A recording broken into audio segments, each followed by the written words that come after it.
Hello, guys. Good day. This is Anna of Reinforced Club. Today, we are going to talk about managing workplace stress effectively. Today, I am going to bring about the top 6 stress factors according to the Health and Safety Executive in the UK, HSE UK. These factors encompasses various aspects of work that can contribute to stress and impact employees' mental well-being, performance, and even health. As you can see, when an employee or a worker is stressed enough, it can affect or it can lead to poor health, low productivity, and increased incidence of absenteeism and sick leave. Now, here are the top six stressors in the workplace. The first work stressor is demand or demands, which is what's related to high workload with tight deadlines or unpredictable work schedules, which an employee will find it hard to manage the so called work life balance. So let's just take, for example, an emergency nurse. If you are a nurse working in the emergency department. So there is what we call peak hours. It could be 7 to 5, 8 to 4. And in an emergency department, peak hours could be early in the morning. It's all unpredictable. Plus, peak hours means high workload. For example, when a patient comes in an emergency department, the nurse will sort out patients according to their urgency of need. So that's what we call triage. So now they have already catered the first critical patient who is 50-50, and they have started out giving the appropriate, proper care to a patient. And then another critical patient comes in. Critical patients, assuming that the patients have already been assessed. So they have to cater another patient again. Different case. It could be bleeding or trauma from an accident. And then another critical patient comes in, plus another one. We'll never know. There could be an accident somewhere else and they are the nearest hospital. Or there could be calamities that is going on and they are one of the best hospital that anybody could rely on. So that's what happens in an emergency department. High workload, tight deadlines because the nurses are dealing with lives. Nobody has to die as much as possible. And in those, critical hours, sometimes the staff couldn't eat, even the doctors, even the porters, or everybody involved in the emergency department. So it could compromise their health. Plus, there's a shortage of staffing. But no matter what happens in an emergency department, all the people are dedicated there to get the job done, to save lives. It's just that sometimes there is burnout going on. It could compromise the staff health, productivity. Well, they could be productive while the situation is critical, but at home they are totally done. Or they could be sick while having critical hours most of the time of whenever they work. So high workload, tight deadlines, unpredictable work schedules. You never know what's going to happen along the way by the time you work. All you have to do is buckle up. So that's just one example. Another example could be, if you are a marketing manager responsible for launching a new campaign while simultaneously you are managing an ongoing project. So while focusing on the project that you're on, you have to go out and check the team if they are doing okay and to make sure that the launching must be successful. So that's high workload and tight deadline again. Otherwise, you're done if the launching will flop. Yeah, it happens though. Now, what are you going to do to overcome this demand related stress? So the first thing you can do is prioritize your task and manage workload by means of time management. If you think time management is overrated, you can replace it with prioritization. Prioritization means you have to categorize your tasks. So the first one is urgent, which means that you have to do it now, as soon as possible, the soonest. Otherwise, you're done. Your career is done. Your career is over. So you have to do it now. The second one is the non-urgent, which means that it can wait for a while. It can wait for 30 minutes from now, an hour from now, but you still have to do it. The third one is the later, which means that you can do it 6 hours from now, 4 hours from now, or the following day. Most importantly, never forget the three: urgent, non urgent, and the later. And that's how I classify it personally. That is prioritization. And you can even make your own way of prioritizing your workload. The next thing that you can do is effective communication. Effective communication to your boss, to your supervisors, to your senior nurses about the workload of the situation. Because if you think that it's not healthy for you, it is totally or absolutely not healthy for the area, for the department that you work with or that you work for. If the project is too much for you, it means that the output wouldn't be high quality because you are already overloaded. So, what's going to happen to the results? What would you expect? So, communicate your heart out, your concerns to your heads or to your bosses nicely, respectfully, and effectively. The second stressor in the workplace is control. So, this refers to the level of autonomy and influence an employee has over their work and decision making process. So, this has something to do with a micromanaging supervisors, in which an employee has a limited involvement in planning, strategizing, or even in the decision making. But the employee is the one doing the work. So you're like robot taking commands from your heads. If you are a control freak, then this is a big problem for you. So for example, if you are a software developer who is required to follow a strict coding guidelines without the ability to, without your not totally losing your ability, but you are not required to suggest improvements or alter solutions from your own perspectives. Another example is if you are a customer service representative and you must adhere to the scripts and solving customers' problem, even though you wanted to solve or and communicate to the customer as humanly as possible. But you can't. You have to stick to the script.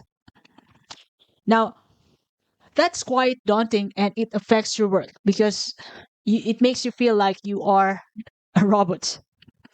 Now, how are you going to do something about this? To overcome the control related stress.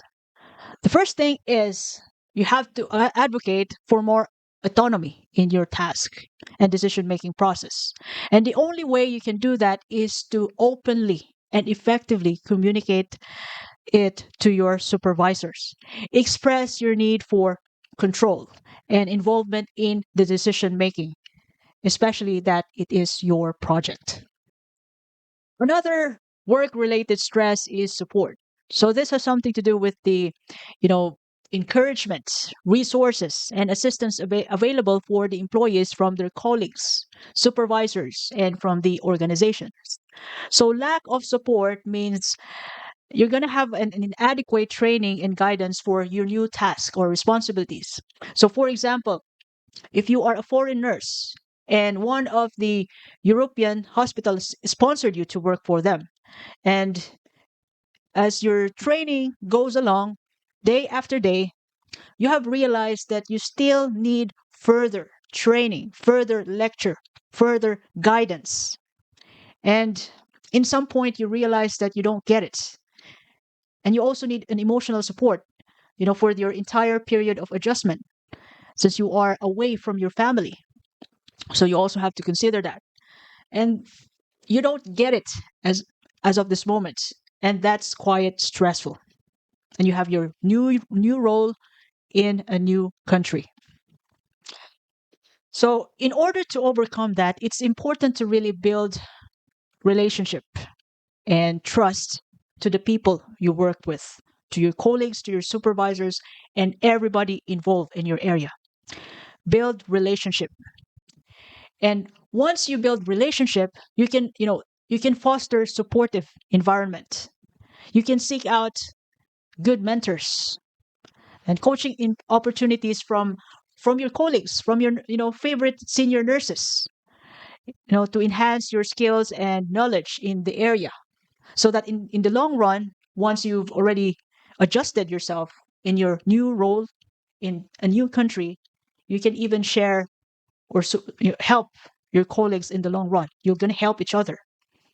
So that's one way to overcome uh, support related stress. Build relationship with the people around you, with the people you work with. The fourth stress factor is relationships. So relationship related stress factors. So this has something to do with your relationship with your colleagues, supervisors, and even to your clients. So if you have conflicts with your coworkers, yes, it is stressful. If you have misunderstanding with your project manager, yes, indeed, that is stressful. If you can't get along with your colleagues because you have different ways of doing things and you can't get on in order to achieve your target for the entire shift, yes, indeed, that is another stressful thing. And you're going to struggle establishing trust and rapport if you don't understand each other. So I'm talking about your colleagues, your manager, and even to your client. Nothing good will ever happen if the relationships around you is uh could be, let's just say, mystery. So you have to do something about it. So what are you going to do to overcome the relationship related stress? So it's important to practice again effective communication and conflict resolution to address the personal or interpersonal issues that's going on between you and your workmates or between you and the client. And of course, it's important to hold over familiarity with your colleagues and keep the boundaries, establish boundaries to in order to maintain professionalism in a relationship. And that's also one way to foster positive connections with your colleagues.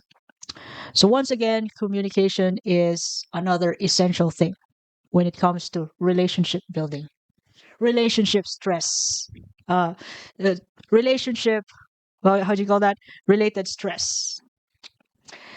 And always remember that if somebody makes a mistake, when you understand them, when you understand the person, where that person is coming from, why did he do it, when you understand the situation, you're going to be less angry. You're going to become an understanding person. And since you are less angry because you understand the situation, you understand the person as well, it will help you come up with solutions. And always remember, if other people make mistakes, we also make mistakes. Nobody's perfect. The fifth stress factor in the workplace is role ambiguity. So, this refers to unclear or conflicting job expectations, responsibilities, and roles within the organization. So, for example, an ordinary team member who is assigned for additional duties and projects without sufficient time or resources, leading to role overload and difficulty in meeting expectations. You are the favorite employee of your boss. So since he trusts you, he gives you project and then another project which is supposed to be the project of your colleague. So he gave it to you because he believes in you. Now you are already bombarded with work, plus you have another role to do, you know, which is supposed to be the job of your colleague, but your boss gave it to you because he trusts you. He relies on you. Now, how to get over this role related stress? So it's important to seek clarification from your supervisors, or it could be your colleagues regarding your job roles and responsibilities. You need to make it clear to them that you are just an ordinary employee who is dedicated and able to perform a certain job description, a certain task which is applicable to your level. If you are a supervisor, Tell your employees or your juniors or your it could be your staff, your team, that you are only applicable to this kind of job roles. You have nothing to do with the, about the conflicts, about the issues in other departments. You are just functional in your area. Because sometimes it could be a staff member or an ordinary employee could raise an issue which is coming from the other department. And then it's important to really address the situation that that issue is only intended to that department, and it will only apply to your department unless uh, unless it is approved by the director or the CEO. So it's, you're sometimes there are issues which is out of our control, which is not covered by our role. Regardless of what role we have to stick to our job description. To That's also another way of self-care. And another thing is that it's important to set clear boundaries and prioritize tasks to manage your role well and avoid overload. That's self-care. Lastly, the last stress factor that I am going to bring out is the so-called change related stress. So this has something to do with the, organizational changes such as restructuring, downsizing, or implementing new processes, technology, which create uncertainty or disruption from the old system. It could be the new boss. There is a new boss, so he's going to change the organizational structure of the people working in the company. Or there could be a changes in the system of an institution, in a way that, the head or the CEO wants everybody to use computers with a particular software, which is which should be done, which should be, used by all the departments, by all the employees, only one software. And it takes time for people to adapt that, if it's quite complicated, if it's not user friendly. Another example is in the issue of downsizing. So there could be a fear of job loss or job insecurity to some employees or some roles due to organizational restructuring, or it could be budget issues in the company. And also, some people are resistant to change when implementing a new procedures or new technologies to be used. And that's quite stressful, for not only for the owner of the company, the managers of the company, but also to the employees themselves. So uh it's quite like it's a new change. So a couple of days, first day, second day, there could be resistance to it. And it's not only the workers are affected, the customers are also affected too. So they have to adjust. Like, for example, in the hospital I work with, they are adapting a new software, and they are implementing to use a computer for for this area, for this department. And some people, some staff who work in that department are quite hesitant to use computers. So it's another stressful situation to them, as well as to the clients that they are going to cater. So that's a stress brought about by change. So, in order to overcome that change related stress, it's important to stay informed about the organizational changes and seek clarification and how does this particular change impact my role, impact, the entire system, which involves me, as a worker in that company. And most importantly, uh, please take note to develop resilience and adaptability to the new skills brought about by new by technology, new system that you have to practice from time to time. Uh, this will help you focus or apply or improve yourself in on this new opportunities brought about by change for your own growth and learning. So if you like this content today, please subscribe to my channel, click the notification button, share this content to your family and friends, and follow me in YouTube, Spotify podcast, Apple podcast, Facebook page. Reinforce Me Club. This is Anne once again. Have a lovely day ahead. Thank you very much.